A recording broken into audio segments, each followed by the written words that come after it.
A lot of mixing and matching out there again today. Taylor got a lot of time at the left side and teams. What do you think of the way he's performing? Yeah, I didn't notice Taylor, which is a good thing. Really focused on, especially in the 2 minute, and the quarterback play, decision making, defense. We worked on some pressures today, making sure we get the pressures right. But Cam Erving was down today with a shoulder, banged up shoulder, so we took advantage of it to get Taylor over on the left side. So good work for him. Good work to get Trent Scott, Brady Christensen some work. So that's another, as you guys know, option. Really not much more to it other than that. There was just a chance to work it today, so we did it. Nothing serious with Cam? Not that I know of. Not as of right now. Does Taylor seem like your next best option over there? I think we've had a lot of confidence in Dennis Daly and Trent Scott's swings, so I'd have to watch this film. This will be a good film because it wasn't a ton of reps, but it was live. It was the first time we've seen him really in pads playing left tackle, so, I'd have to see the tape before I could say that, to be quite honest. Is Dennis not being out here today part of why Taylor got so many? Is that at all, play a factor? No, Dennis had a, family matter that we excused him for, just once they said Cam couldn't go this morning, it was just, hey, let's kick Taylor over there and let him go, so. Had Dennis been out there, we might have done something a little bit different. But, T-Mo's from repping both sides was a chance to get him out here. Is there a spot you like Dennis best? We like him at the guards. We think he's a really powerful, uniquely powerful guard with really good athleticism. So. It's nice to have Roby back. Yeah, I was happy to get Roby back. He got back here yesterday after practice for meetings and participated in the walkthrough last night and got him out here today. And so I think made a nice play on one of the touchdown routes. So, obviously it's always nice to have him and DJ out here. But even when they're not, it's a good chance for a lot of these other guys to show what they can do. I mean, a lot of these, I don't think there's a day that goes by where C.J. Saunders doesn't make a play, and Zylstra made a bunch of plays today. So it's a chance for a lot of these guys to show what they can do.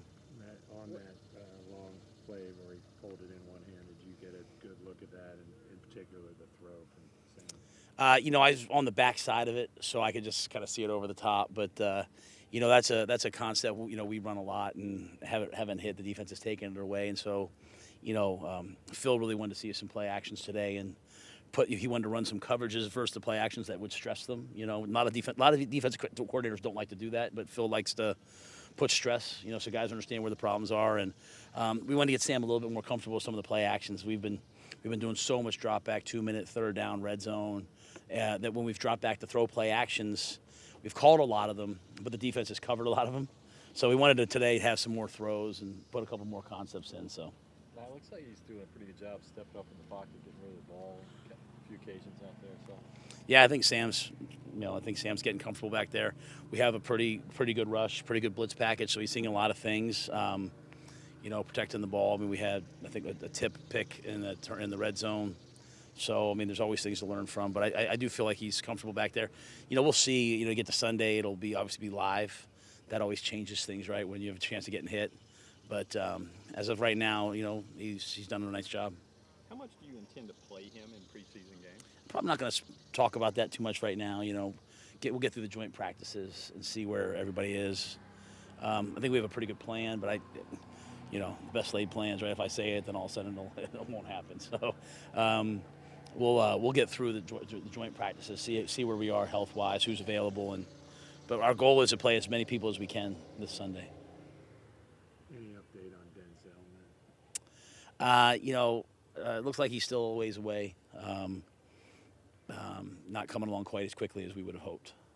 What does that stress that linebacker group? I know you've signed some down the roster guys. Yeah, we brought some guys in, and most of those guys are guys who played, the pros, so they know how to play, and so, it's put some stress on guys like Clay Johnson and Stanford to take more reps, So that's been the unfortunate part, just not over-repping anybody, which we've had to do.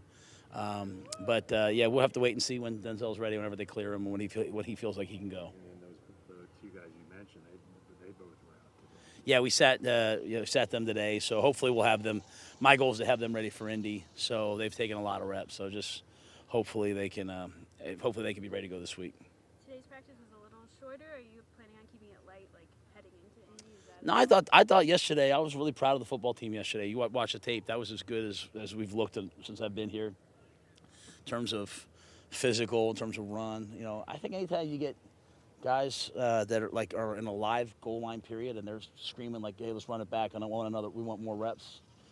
Like that's what I wanted out of them. So we came out here today and cut it back to an hour and a half, maybe an hour and 15 after stretch. Still had some things to get done, right? Picking up the blitzes and all that stuff. Special teams was a special teams emphasis today. Tomorrow we'll get some situational football. We'll travel on Wednesday and then get ready to practice with the Colts Thursday and Friday. Give the guys Saturday off and play on Sunday. So. Why the later start, man? 10 a.m. rather than. You know what? We're trying to get the field because it hasn't been hot. We're trying to get the field to dry out. That's really the answer. So early on, the field was really dry in the mornings. We've been getting some groins, and Kent and those guys in our wellness, they examine everything, and just the field's been just kind of wet because last week was all in the 60s and 70s and 80s. So we're trying to just get the dew off of it and taking advantage. We're letting the vaccinated players go to Top Golf tonight. So we did some meetings in the morning just to make sure that they knew what we were doing today. So yesterday we met in the morning because we wanted to make sure they truly understood the goal line short yardage package. Today we went over some more 2-minute stuff. So but the main reason is the turf, giving them a chance to dry off. Same idea tomorrow. Tomorrow we'll finish with practice later, but that was already planned. We'll meet, practice, and then let the guys go around 1:30 and give them a night at home, and then meet at the stadium tomorrow before we take off. So tomorrow's kind of like a end of camp, except that we're coming back next week to play the Ravens. So yeah. I tried to say that, they weren't buying it. Matt, speaking of camp, one of the weird things about this one is that there really can't be fan-player interaction because of COVID. And I know I think you've tried to address the fans some, right? I mean, how are you sort of like trying to sort of make that a better experience for them, given the limitations you have? Yeah, I haven't. Yeah, so the other day I was walking off and someone in the crowd just was like, we were on this field, was like, "Coach Rhule, talk to the fans." Yeah. So I did it, because if anyone ever wants to talk to me, I'll talk to them. And just very grateful always that people will come out here. Our digital content team, fan experience team has asked me before the 2 scrimmages to talk, and I'm always obviously happy to do that. I always think of it in terms of kids coming out here to practice and having a chance to see their heroes and see these guys. So it's unfortunate that we can't sign autographs and do all those things, but I'm grateful that also at the same time that we're not where we were last year. Just unique for me that I've been to Bank of America. I came there when I was a coach at Temple. We played Clemson and we got routed. I came there when I was a coach of the Giants and we played the Panthers on a Thursday night. And then last season, playing in front of very few fans. So Saturday or Friday was pretty cool to me just to get out there and see some people, right? I was spoiled by the traffic last year driving home. I was sitting in traffic the other night. So I'm anxious to get these preseason games and then the regular season games and be out there on the field and be with fans. So anything we can do to make fan experience better, we want to do.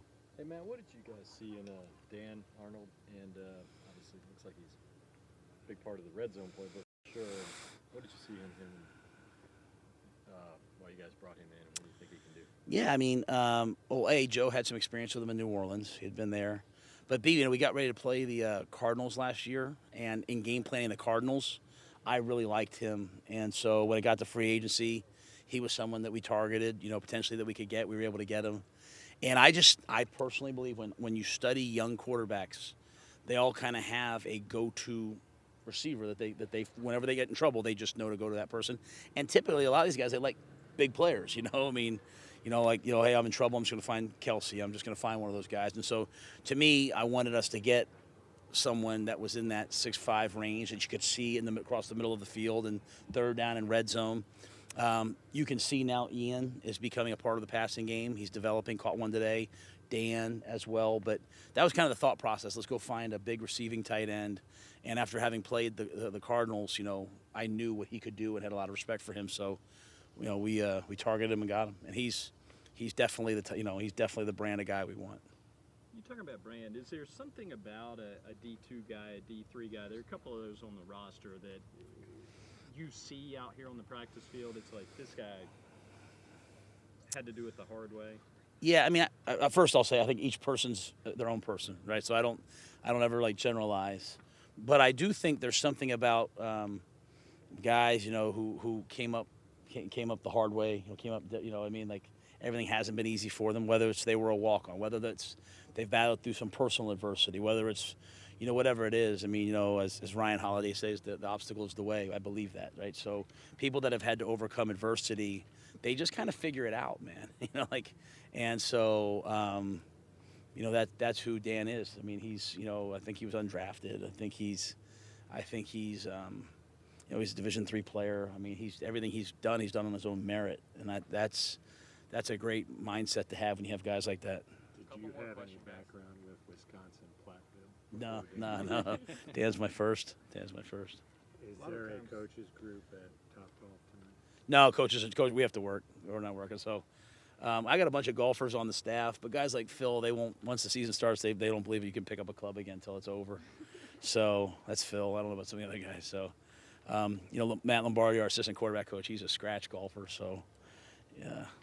But, yeah, I told the players, go have fun. They need a night away from us anyway. So. What do you? I'm not a scratch golfer. A lot of guys that come up the hard way, like you mentioned with Dan, have that defining moment that kind of makes it go one way or the other.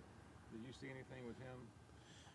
He's probably already had that moment because he's established himself. So much of this for these guys is just a war for their confidence in themselves. You can't give, despite what parents try to tell their kids, despite what one thing I've learned over the years is you have to earn confidence. You can't be given confidence, and so the guys, you can tell the guys who are out here that are confident in what they can do, they play that way. And Dan's a confident player, and it's really because he's prepared and worked so hard that he's earned everything that he's gotten. So, but you know what? There can be guys that were the number 1 overall pick that have the same work ethic too. So, we have some of those guys.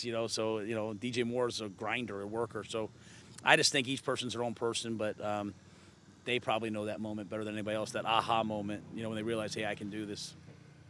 Coach, how valuable is the joint practice? What can you get out of that you can't get in the preseason game?